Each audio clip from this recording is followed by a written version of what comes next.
Hello बच्चों, मेरा नाम डॉक्टर कपिल जैन, आपका केमिस्ट्री प्रोफेसर। अभी आपने जो मेरे लेक्चर में देखा आइंस्टीन का प्रकाश विद्युत प्रभाव, उसी के ऊपर आधारित कुछ प्रॉब्लम्स, कुछ प्रश्न मैं आपके साथ इस लेक्चर में डिस्कस करता हुआ आपको दिखूंगा। देखिए बच्चों, मैंने यहां पे लिखा है आइंस्टीन के प्रकाश विद्युत प्रभाव के ऊपर आधारित प्रश्न। तो एक एक करके जो आपके लिए महत्वपूर्ण प्रश्न है मैं आपके साथ डिस्कस कर रहा हूं। मैं पूरी उम्मीद कर रहा हूं कि इससे आपके जो आगे कोई भी आपको प्रॉब्लम मिलेगा आइंस्टीन के प्रकाश विद्युत प्रभाव में, वो प्रॉब्लम आपसे बन जाएंगी। ठीक है, देखिए मैंने सबसे पहली प्रॉब्लम में लिखा है, यदि प्रकाश विद्युत पदार्थ का कार्यफलन 3.3 इलेक्ट्रॉन वोल्ट है तो इसकी दहली आवृत्ति का मान क्या होगा।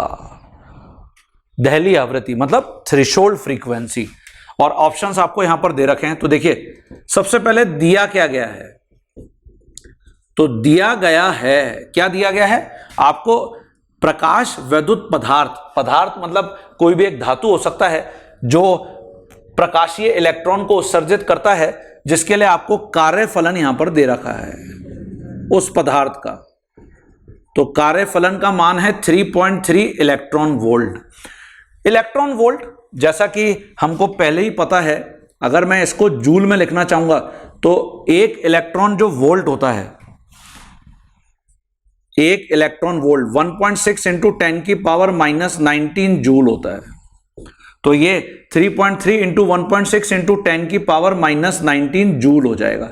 जूल में मैंने इसलिए परिवर्तित किया है क्योंकि जो प्लांक स्थिरांक है उसका मान भी तो जूल में ही होता है, जूल सेकंड, है ना। तो आपको फाई का मान पता है, अब आपको दहली आवृत्ति निकालनी है। तो दहली आवृत्ति अर्थात न्यू नॉट निकालना है आपको। ये देखिए, तो हम जानते हैं जो कार्यफलन होता है उसका मान किसके बराबर बताया है, एच न्यू नॉट। तो इसलिए जो न्यू नॉट का मान है वो कितना हो जाएगा, 5/h। तो फाई का मान कितना है, ये आपने लिख रखा है 3.3 इंटू 1.6 इंटू 10 की पावर माइनस 19 जूल, और इसको मैं डिवाइड कर दूंगा प्लैंक स्थिरांक से, 6.63 इंटू 10 की पावर माइनस 34 जूल सेकंड। ये देखिए जूल से जूल कैंसिल, आपको आंसर सेकंड इनवर्स में मिल जाएगा। जो सेकंड इनवर्स होता है ये पहले ही हम पढ़ के आ चुके हैं, हर्ट्ज के बराबर होता है। तो आपको देखिए ऊपर आंसर हर्ट्ज में दे रखा है जो सेकंड इनवर्स के बराबर है। तो जब आप इसको सॉल्व करते हैं यहां से आपको दहली आवृत्ति का मान मिलता है। तो ये लगभग जो आंसर आता है 7.9 इंटू 10 की पावर 14 हर्ट्ज आता है, जिसको हम 8 इंटू 10 की पावर 14 हर्ट्ज लिख सकते हैं। ये फोटोन नहीं है ना। तो 7.9, क्योंकि ऑप्शन में मुझे यहां पे 8 इंटू 10 की पावर 14 ही गिवन था, तो इसलिए मैंने 7.9 को 8 लिख दिया है। तो यही आपका सही आंसर है। ये देखिए सी आंसर सही है। ठीक है बच्चों, समझ में आ गया। तो अगर फाई पता है तो न्यू नॉट निकाल सकते हैं, न्यू नॉट दे रखा होता तो फाई निकाल लेते। चलिए अगली प्रॉब्लम पर आ जाते हैं। एल्यूमिनियम सतह पर 6.2 इलेक्ट्रॉन वोल्ट का पराबैंगनी प्रकाश आपतित होता है। ये देखिए, ये आपको एल्यूमिनियम मेटल गिवन है, ये एल्यूमिनियम धातु, और इस धातु पर आपको एक विकिरण बोला जा रहा है कि डाला गया, ये पराबैंगनी प्रकाश है। ये देखिए पराबैंगनी विकिरण, और ऑब्वियसली ये Sc/λ या h न्यू के बराबर होगा। तो फिर बोल रहा है कि जो एल्यूमिनियम धातु है इसका फाई आपको दे रखा है 4.2 इलेक्ट्रॉन वोल्ट। तो उत्सर्जित फोटो इलेक्ट्रॉन की गतिज ऊर्जा क्या होगी। तो यहां से जो इलेक्ट्रॉन उत्सर्जित होगा, फोटो इलेक्ट्रॉन, उसकी आपको गतिज ऊर्जा निकालनी है। तो अब देखिए हमको यहां पे काइनेटिक एनर्जी मैक्सिमम कैलकुलेट करना है, ये कैलकुलेट करना है बच्चों यहां पे। तो इसके लिए जो आइंस्टीन का समीकरण है, आइंस्टीन का प्रकाश विद्युत समीकरण, हम उसका उपयोग करेंगे। तो प्रकाश विद्युत समीकरण मतलब जो पराबैंगनी प्रकाश है,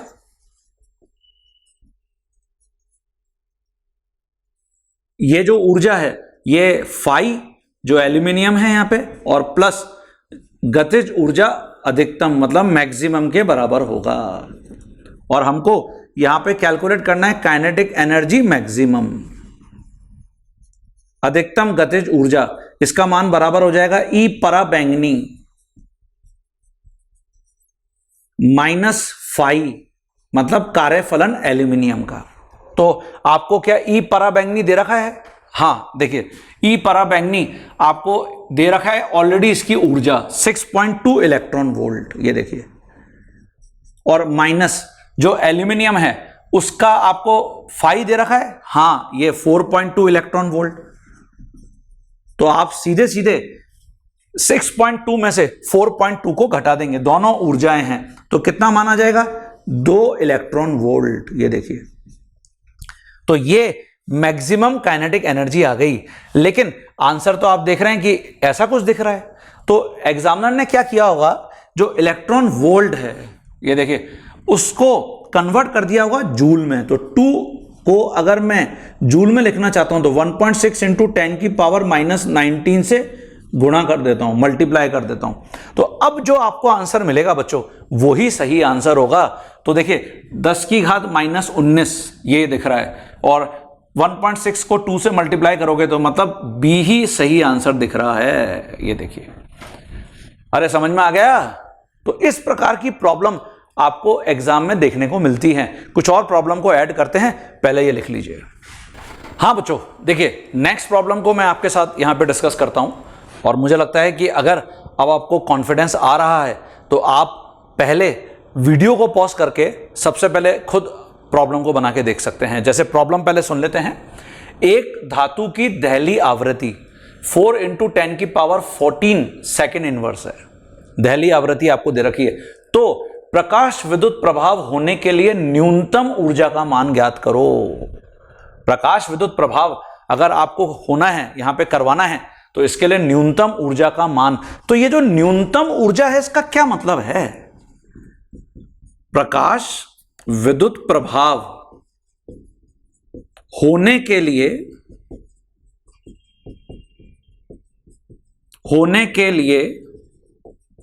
जो न्यूनतम ऊर्जा है, इसका मतलब है ये तो कार्यफलन है, अर्थात कार्यफलन।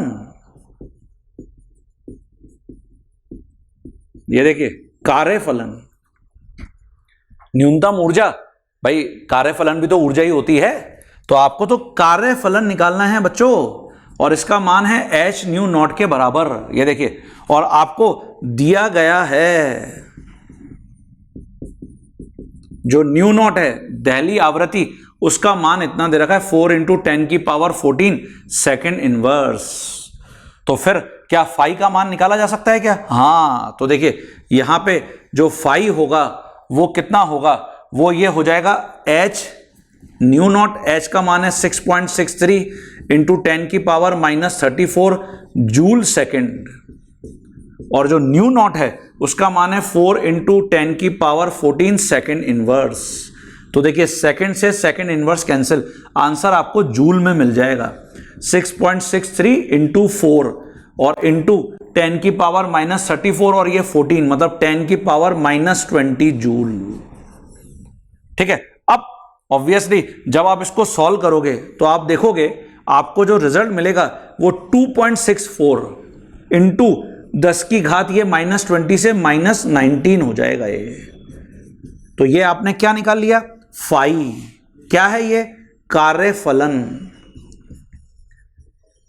न्यूनतम ऊर्जा जिसके नीचे कभी भी प्रकाश विद्युत प्रभाव नहीं होगा। तो इसलिए यहां पर जो सही आंसर आपको टिक करना है वो डी आंसर होगा। ठीक है, तो इसको भी लिख लीजिए। नेक्स्ट प्रॉब्लम देखते हैं। हाँ बच्चों, तो अगली प्रॉब्लम के ऊपर मैं आपके साथ यहां पर हूं। इस प्रॉब्लम को समझिए और अगर आप चाहें तो मेरे वीडियो को पॉज करके आप सबसे पहले खुद अटेंड करके देख सकते हैं। एक प्रकाश जिसकी तरंग दैर्घ्य का मान 400 नैनोमीटर है, एक धातु से टकराता है ना। जिसके लिए प्रकाश विद्युत कार्य फलन का मान 2.13 इलेक्ट्रॉन वोल्ट है। ये देखिए, एक धातु है ये, और इस धातु पर हमने क्या किया, 400 नैनोमीटर ऊर्जा वाला, अच्छा तरंग दैर्घ्य का मान आपको दे रखा है ना, तो इसका मतलब Sc बाय लैम्डा, लैम्डा का मान है 400 नैनोमीटर। ठीक है, ये आपने इसके ऊपर गिराया, और इस धातु का जो कार्यफलन है वो 2.13 इलेक्ट्रॉन वोल्ट है। तो फिर बोल रहा है सर्वाधिक ऊर्जावान इलेक्ट्रॉन के लिए अधिकतम, मतलब जो इलेक्ट्रॉन यहां से निकलेगा, फोटो इलेक्ट्रॉन, उसके लिए आपको गतिज ऊर्जा का मान बताना है। ये देखिए, काइनेटिक एनर्जी मैक्सिमम आपको कैलकुलेट करना है। कर सकते हैं क्या? चलिए, तो वीडियो को पॉज करके सबसे पहले अपने आंसर को बना लीजिए। हाँ बच्चों, आपने बना लिया? चेक करें जरा। तो यहां आप देख ही रहे हैं कि हमको जो विकिरण की ऊर्जा है उसका मान पता है Sc बाय लैम्डा, और आपको जो धातु का कार्यफलन है वो भी दे रखा है। तो फाई का मान 2.13 इलेक्ट्रॉन वोल्ट है, जिसको 2.13 इंटू 1.6 इंटू 10 की पावर माइनस 19 जूल लिखा जा सकता है। ये देखिए, ठीक है। और हम जानते ही हैं आइंस्टीन का जो प्रकाश विद्युत समीकरण है, जो विकिरण की ऊर्जा है ये बराबर है फाई प्लस अधिकतम गतिज ऊर्जा के। तो ये गतिज ऊर्जा है अधिकतम, तो यहां से क्या मैं अधिकतम गतिज ऊर्जा निकाल सकता हूं?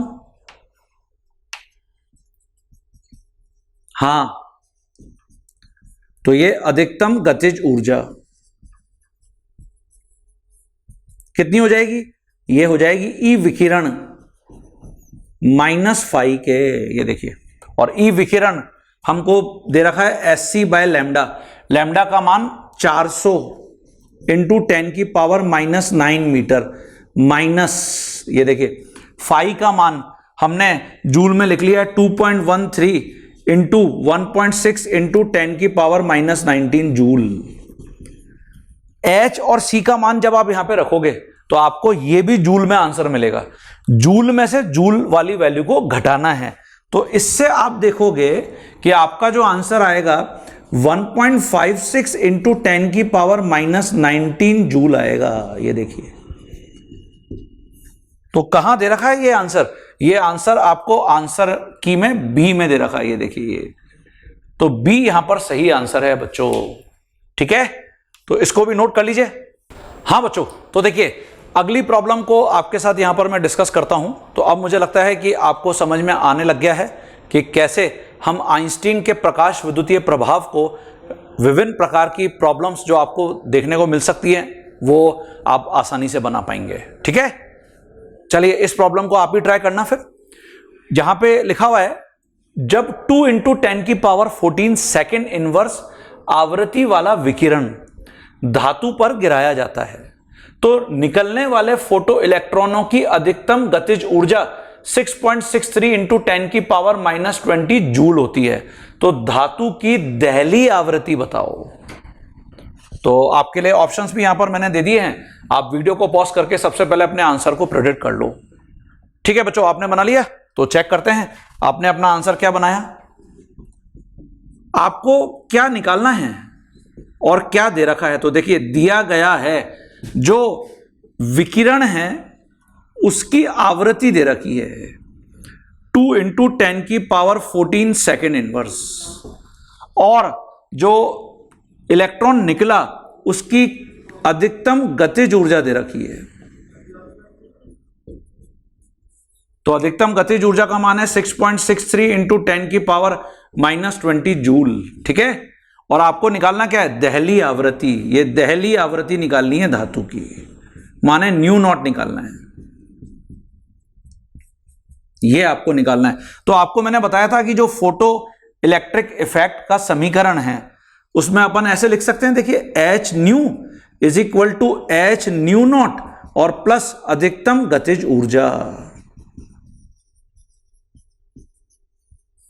ठीक है, और क्योंकि हमको यहां पर क्या निकालना है? न्यू नॉट निकालना है, तो मैं यहां पे लिख सकता हूं एच न्यू नॉट का मान एच न्यू माइनस अधिकतम गतिज ऊर्जा के बराबर होगा। ये देखिए, तो यहां से तुमको न्यू नॉट का मान निकालना है बच्चों। तो न्यू नॉट ये बराबर हो जाएगा एच न्यू माइनस अधिकतम गतिज ऊर्जा, और इसको डिवाइड कर दोगे एच से। ये देखिए, तो ये करना है बच्चों आपको। तो क्या हम इसको अब सॉल्व कर पाएंगे? न्यू का मान आपको पहले ही दे रखा है, एच प्लांक स्थिरांक है, और अधिकतम गतिज ऊर्जा का मान आपको दे रखा है। ये यहां पे सभी वैल्यूज को रख दीजिए, आपको न्यू नॉट का मान मिल जाएगा। तो जब आप इसको सॉल्व करोगे न्यू नॉट, तो आप देखोगे कि आपको इतना मान मिलेगा 1 × 10⁻14 सेकेंड इनवर्स। ये डी आंसर सही है। ये देखिए, तो बच्चों ये हमारा जो प्रकाश विद्युत प्रभाव है उससे संबंधित जो प्रश्न थे जो आपसे पूछे जा सकते थे वो मैंने आपको बता दिए हैं। अगली क्लास में अब हम जब मिलेंगे तो मैं आपको रदरफोर्ड का मॉडल, बोहर का मॉडल और उनसे रिलेटेड जो समीकरण हैं जिनके ऊपर प्रॉब्लम पूछी जाती हैं वो बताऊंगा, और फिर उनसे संबंधित प्रॉब्लम्स बताऊंगा। तो ये हम अगली क्लास में करने जा रहे हैं। ठीक है बच्चों, क्लियर हो गया सभी को? तो मैं ये पूरी उम्मीद कर रहा हूं कि आज के इन लेक्चर से आपको बहुत फायदा मिलेगा, आपको समझ में आ गया प्रकाश विद्युत प्रभाव होता क्या है, और जब भी इससे संबंधित आपको प्रॉब्लम मिलेंगी आप उसको अब कंफर्टेबली अटेंड कर पाएंगे। तो ऐसे ही मेरे साथ केमिस्ट्री को एंजॉय करते रहिए अगले आने वाले लेक्चर्स में भी। तो तब तक के लिए थैंक यू, बाय बाय।